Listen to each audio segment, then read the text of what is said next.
Welcome to the Real News Network. I'm Kim Brown in Baltimore. Former ExxonMobil CEO Rex Tillerson is testifying in front of the Senate Foreign Relations Committee on Wednesday for his appointment as Secretary of State. Now, Tillerson spent over 40 years at ExxonMobil and has never served in public office before. Controversial issues around Tillerson's appointment include his position on climate change and on his relationship with Russia. During his opening statement, Tillerson addressed Russia, an issue about which many Republicans have expressed concern.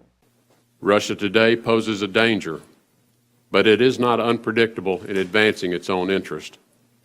It has invaded the Ukraine, including the taking of Crimea, and supported Syrian forces that brutally violates the laws of war. Our NATO allies are right to be alarmed at a resurgent Russia. Also, sporadic protests broke out during the hearing, which protesters raised ExxonMobil's record on derailing climate change negotiations. Hey, hey, ho, ho, Tillerson has got to go. Hey, hey, ho, ho, Tillerson has got to go. Hey, hey, ho, ho, Tillerson has got to go. Hey, hey, ho, ho, Tillerson has got to go. Hey, hey, ho, ho, Tillerson has got to go. Hey, hey, ho, ho, Tillerson has got to go.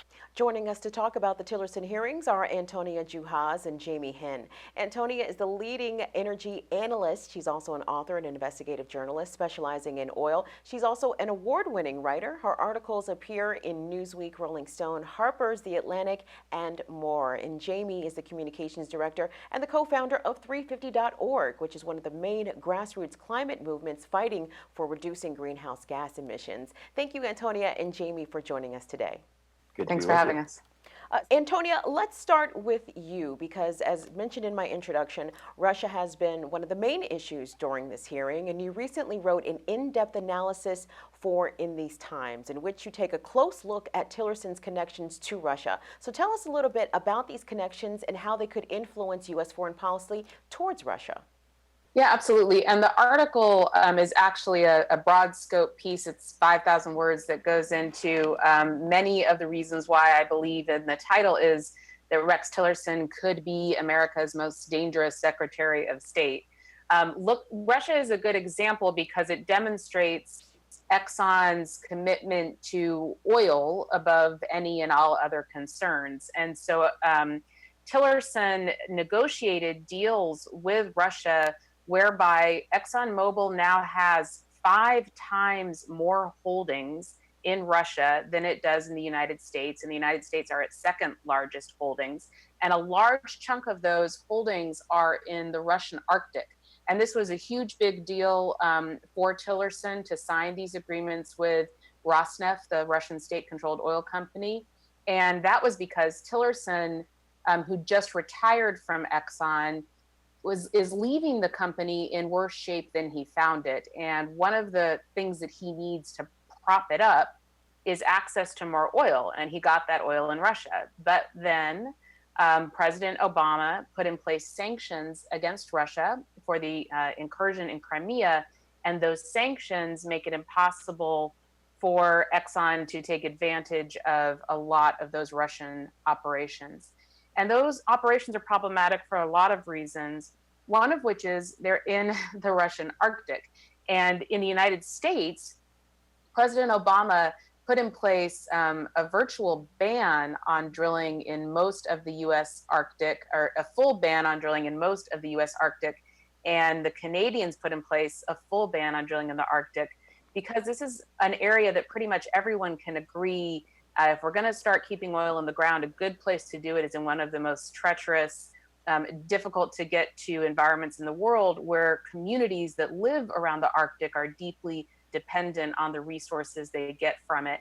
But this is an area where Tillerson is eager to get drilling and to get access to resources, and to get access to those resources, he's formed a very firm partnership with the Russians. And of course, as you say, many Republicans in particular have extreme problems with that relationship. Jamie, today Tillerson deflected any concerns that he would go after anyone currently working for the State Department that had been involved in climate change or gender equity programs and discussions. But talk about the case against Exxon on their previous science-based knowledge of the effects of their oil and gas activities on extreme climate change and what role Tillerson played. Sure. Well, it was good to see Senator Tim Kaine and others today really begin to grill Rex Tillerson about Exxon's history of climate denial. Last year, reports came out that Exxon scientists knew about climate change since the 1970s, but then CEOs of the company went on to cover up the truth and fund front groups that were spreading misinformation. That practice was really in place during the 1990s, but it continued under Tillerson. Tillerson has said some things about climate change, saying he acknowledges the threat, but continued to fund front groups like the American Petroleum Institute, ALEC, and others who were spreading misinformation. When he was grilled on that, Tillerson basically said, I can't talk about it. I refuse to because I no longer work at ExxonMobil. This is a guy whose only job in his adult life has been working at Exxon. He was there for over 41 years. He was there as of only a couple of weeks ago. For him to not talk about the company's track record of spreading misinformation, the role that it played in delaying climate change, and the role that it continues to play in blocking progress is really problematic. So I think that while Rex, yes, he said that climate change is real, he's still spreading the same misinformation and doubt and delay that Exxon has been doing for years, and it's another reason why he's not qualified to be Secretary of State. Antonia, Rex Tillerson, or T-Rex as his friends call him, is reportedly worth over $400 million. So why do you think he wants the job of Secretary of State? It really doesn't pay as good as CEO. It's an excellent question that I spent a lot of time trying to figure out how to answer.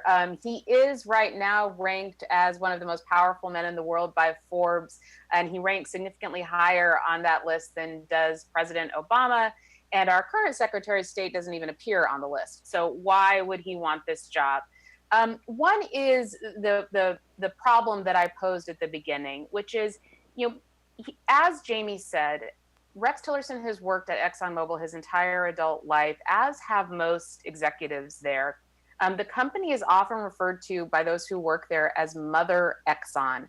They have a tight connection to this company. It's described as often by executives at other companies as a cult. It's very insular, and they have a deep belief in the success of Exxon and their ties to it. And when Tillerson was being grilled in this hearing, by the way, he had a very difficult time deviating when asked about things. For example, is there any country in the world you wouldn't work with because of its human rights record? When you were a CEO of Exxon, the only answers he could give were business-based answers because ExxonMobil has worked with just about every dictator in the world and still does. But he's very tied to this company. And I think one of the answers to your question is that he faced forced retirement this year. He turned 65 in March. He was going to have to retire in March. Instead, he retired in January. Also, he has business he wants to still see accomplished. He doesn't want to leave Exxon, I believe, in worse shape than when he found it, which is where it is right now. He has financial ties to the company. They worked out a deal where he wouldn't be able to invest in Exxon for 10 years. But 10 years in the life of an oil company is a short amount of time. So that means that in 10 years, he's fully allowed to put his wealth back in to Exxon. And as you say, he's getting this big $180 million payout. The Bush administration, which Exxon has deep ties to, has come out in full force in support of Rex Tillerson. George Bush himself contacted Senator Corker, who's the head of the Confirmation Committee. We've had Dick Cheney, we've had Condoleezza Rice, we've had Gates, we've had Hadley. They've all come out and said, Tillerson needs this job. That's deeply worrying. And what it says to me is that the Republican establishment, and in particular the Republican oil establishment, doesn't trust Donald Trump. And I think that Rex Tillerson is going to be their man in charge, and that he'll be there to make sure that Trump does what needs to be done from this perspective. And we've seen what the combination of Bush administration plus oil interests, or Bush administration and oil interests, has done to the world and in the world. And of course, the Iraq War, which we're still suffering the consequences of, and of which ExxonMobil was one of the biggest victors, is one of those clear outcomes. The Bush administration had Iran next in its sights, as does the Trump administration. And that makes me deeply concerned about what the agenda of Rex Tillerson will be if he gets confirmed as Secretary of State. Jamie, under ethics rules, he will probably have to divest of his millions of dollars of stock in ExxonMobil. So do you think there will still be a conflict of interest with the oil lobby interests if he gets the job? Yeah, most definitely. I mean, I will say when we started the fossil fuel divestment campaign, we never quite pictured the CEO of ExxonMobil divesting from his own company. But obviously, it doesn't actually help us in any way. It was interesting at the hearing, Tillerson was pushed this morning about whether or not after the year where he's prevented from directly being in contact with Exxon and collaborating with them in any way, if he'd continue to separate that and recuse himself from decisions that affected ExxonMobil, he refused to say so. And in a way, it would be impossible for him to do so. Exxon has tentacles all over the world, as Antonia said. They're wrapped up in foreign policy, from war in the Middle East to the work that they've done in Africa to human rights violations in Indonesia. This is a company that operates around the world, often working with brutal dictatorships to get at their resources. So the idea that the Secretary of State could somehow separate that agenda from the agenda of this company is just unbelievable, especially when you take into account Tillerson's long history at ExxonMobil, and as Antonia said, the way that the company infuses this ideology of the way that the world should work. Steve Cole's long book on Exxon, the definitive history of the company, was called Private Empire for a reason. This is a company that sees itself as above the law. Their previous CEO, Lee Raymond, said very explicitly that they don't see themselves as an American company, that they see themselves as representing the interest of ExxonMobil and ExxonMobil alone. So there's no evidence that Tillerson would do anything else when he was Secretary of State. And when it comes to the climate, that's incredibly damaging. He had a chance today to try and assure Democratic senators, to try and assure the public that some of the rhetoric that Exxon has put out on climate change, saying it's a threat, saying action needs to take place, wasn't just icing on the cake or window dressing or greenwash, but was something serious that the company was taking into account. He did the opposite. He basically said, my views are different than ExxonMobil's. I have some concerns, but I'm not sure if human activity is causing climate change. I don't know what the impacts are going to be. If anything, he went more back into climate denial than the company had been previously talking about. So this is all incredibly concerning. And again, I think it reinforces the role that Exxon has played for a long time, which is continuing to spread misinformation, continuing to sow doubt in the public. And that's especially egregious considering how long they've known about climate change and how long they've been very clear that their product is at the root of this crisis, just like cigarettes were causing cancer.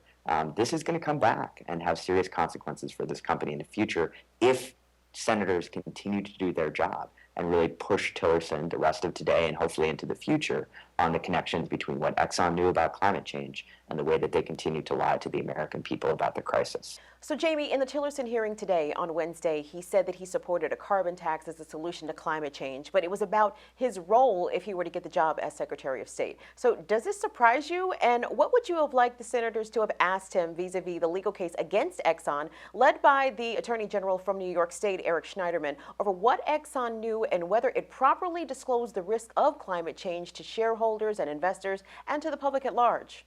Well, I think the Senate needs to do a much better job of really grilling Tillerson and the company. I mean, we should get the new CEO of ExxonMobil in front of a Senate committee. We've long said that Exxon and Rex Tillerson in particular deserve a federal investigation, not a congressional appointment or a cabinet appointment. So, no, we need to see much more of an interrogation of this company and what's taking place.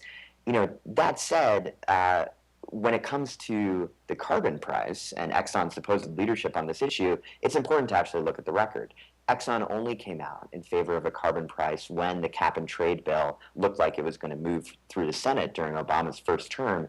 They did so in order to get a seat at the table so that they could weaken the cap and trade legislation. And in fact, they put forward a carbon price very explicitly as a contrast to cap and trade to help undermine the potential of that legislation to move forward.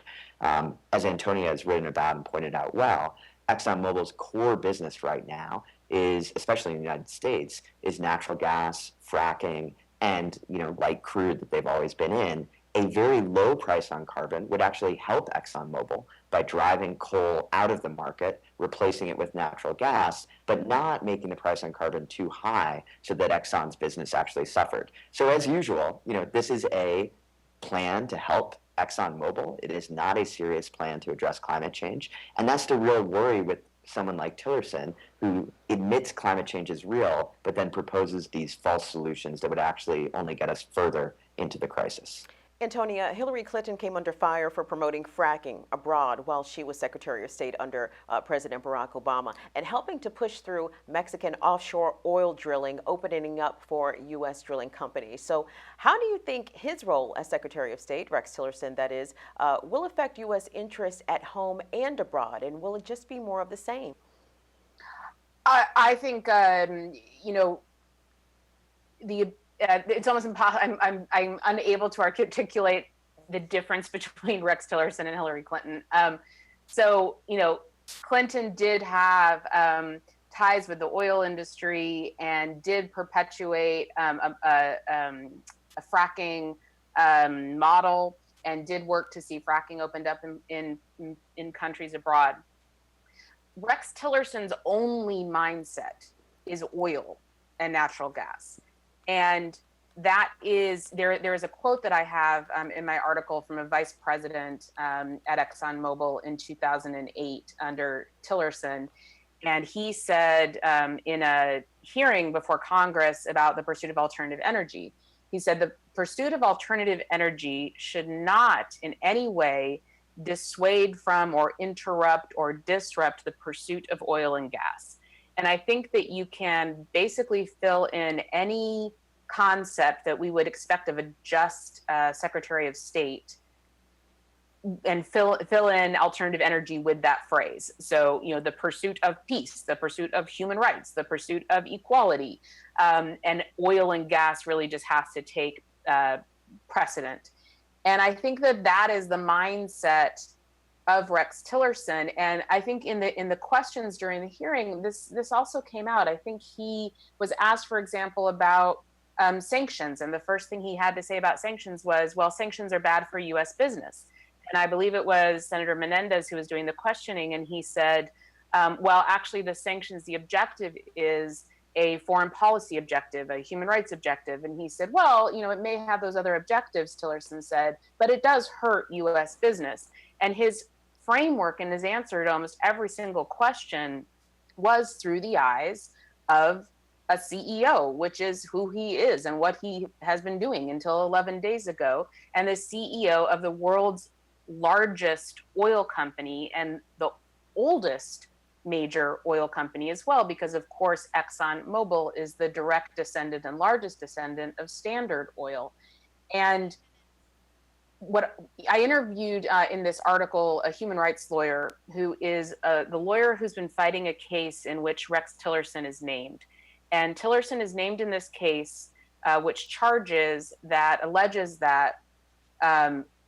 private security, the Indonesian military, turned into private security under the employ of ExxonMobil, engaged in serious human rights abuses, including murder, including torture, including sexual assault, and that this took place from 2000 to 2004. And the complaint names Rex Tillerson in his role as president of ExxonMobil within that suit. And I don't know what's going to happen with that case or what Rex Tillerson may or may not be charged with. I do think the fact that the company, however, does not argue that the human rights abuses did not occur. Rather, it argues that the company should not be liable for them. And the fact that ExxonMobil under Tillerson continues to work with Angola and Equatorial Guinea all around the world shows us that there is one objective, and that is oil and natural gas, and that objective is deeply problematic right now for a number of reasons, just one of which is that most scientists in the world agree that at least 80% of fossil fuels need to stay in the ground if we're going to avert the worst of climate catastrophe. And Rex Tillerson, when he talks about climate change, uses very particular language. He talks about risk, the risks of climate change. And that puts climate change as a problem into the future. It ignores the fact that some 400,000 people a year are already estimated to be dying right now because of climate change. So if his full agenda, and one that I believe he thinks is certainly good for business and maybe even good for the United States, is the pursuit of oil and gas, that will make, the deals that Hillary Clinton made look like, small change when you add not only that oil and natural gas will be the full agenda of Rex Tillerson as Secretary of State, but that he'll be the Secretary of State for Donald Trump's presidency. Those two things in combination, and with Bolton as his Undersecretary of State, that should make us all very concerned. Indeed. That's Antonia Juhasz, a leading energy analyst, also investigative journalist and author. We've also been joined with Jamie Henn, communications director and co-founder of 350.org. We've been discussing the Senate confirmation hearings of former ExxonMobil CEO Rex Tillerson and his bid to be confirmed as the next Secretary of State under President-elect Donald Trump. Thank you both for joining us. Thank you. Thanks a lot. And thank you for watching the Real News Network.